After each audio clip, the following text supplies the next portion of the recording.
All right, so data science thinking, summarizing data. It's important to note that if you work for Walmart or if you are an investor and you have a bunch of data, it's nice that you're able to summarize it into one number or two numbers to understand what's going on with the data.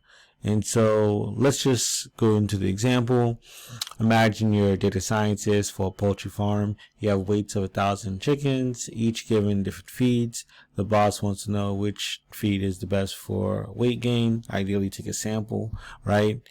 But it's impractical to actually look at each and every weight. It's imperative that we summarize the data. And the reason why I'm mentioning two numbers is because we want to measure the center and we want to measure the numbers around that measures how far does each value deviate from that center.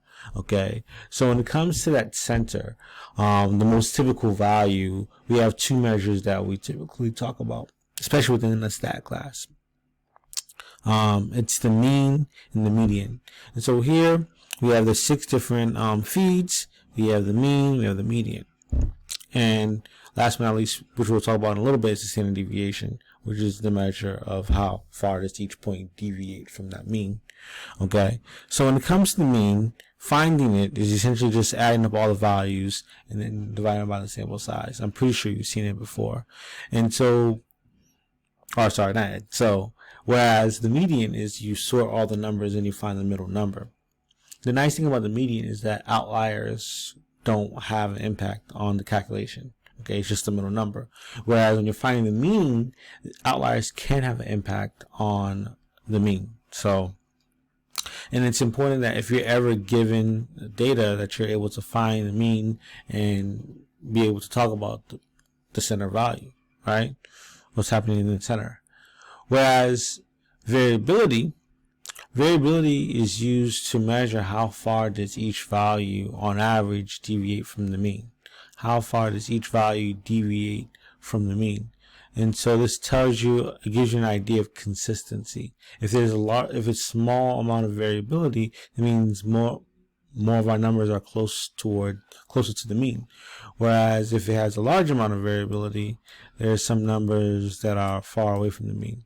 So this particular set of numbers, I didn't specify here, but this is meat meal, and this has a standard deviation of 64.9. And I chose this one to indicate that this value here, or potentially even these two values here, are deviating dramatically from what the center is, which is 277. And I'll argue probably dragging that center down. Okay. And what these potential values could be they're the reasons why the variability is so high, 64.9, but these values could be what we call outliers. Those are just extreme values that potentially can tilt the mean.